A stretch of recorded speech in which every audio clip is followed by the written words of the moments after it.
दोस्तों, आपने इराक की राजधानी बगदाद का नाम सुना होगा। वही बगदाद जहां पर कत्ले-आम किया गया, और ऐसा कत्ले-आम और ऐसा खौफनाक मंजर जिसमें 10 लाख लोगों को बेरहमी से कत्ल कर दिया गया। और ये भी बताएंगे किसके शासनकाल में किया गया। ये सब बताने से पहले आप हमारे YouTube चैनल अल मजीद को सब्सक्राइब, लाइक और अपने दोस्तों में ज़रूर से ज़रूर शेयर करें। 13 फरवरी सन 1254 को वो दिन था जब इराक की राजधानी बगदाद में कत्लेआम मचा था। और ये कत्लेआम मचाया था मंगोल शासक चंगेज़ खान के पोते हलाकू खान ने। इसे इतिहास की सबसे खौफनाक घटनाओं में से एक माना जाता है। उस समय बगदाद इस्लाम का सबसे शक्तिशाली केंद्र माना जाता था, जिसे मंगोलों ने एक झटके में तबाह कर दिया।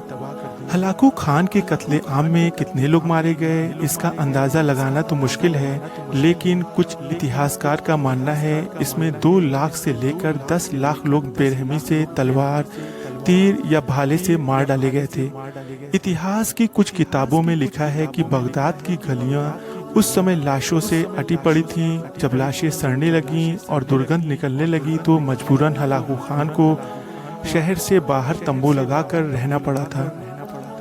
नवंबर 1254 में हलाकू की मंगोल फौज ने बगदाद की ओर कूच किया, जहां से खलीफा अपनी इस्लामी राज चलाता था। वहां पहुंचकर उसने अपनी सेना को पूर्वी और पश्चिमी हिस्सों में बांटा, जो शहर से गुजरने वाली दजला नदी, आज टाइग्रिस नदी के नाम से जाना जाता है, के दोनों किनारों पर आक्रमण कर सके। उसने खलीफा से पहले आत्मसमर्पण करने को कहा, लेकिन खलीफा ने ऐसा करने से इनकार कर दिया, जिसके बाद मंगोलों ने खलीफा की सेना पर हमला बोल दिया। आखिरकार खलीफा को हार का सामना कर कहते हैं। इसके बाद मंगोलों ने कुछ सैनिकों को नदी में डुबो दिया तो कुछ तो बेरहमी से मार डाला।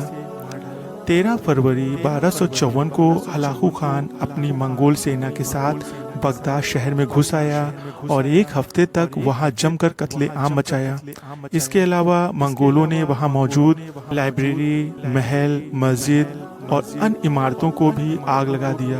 कहते हैं कि किताबों से बहती हुई स्याही से दजला नदी का पानी काला हो गया था।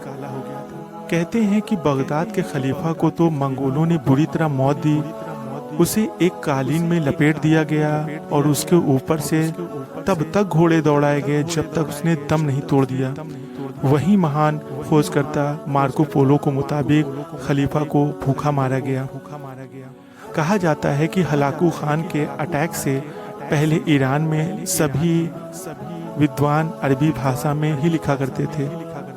बगदाद की ताकत खत्म होने से ईरान में फारसी लैंग्वेज पर फिर पनपने लगी, और उस टाइम के बाद ईरानी विद्वान और इतिहासकार फारसी में ही लिखा करते थे।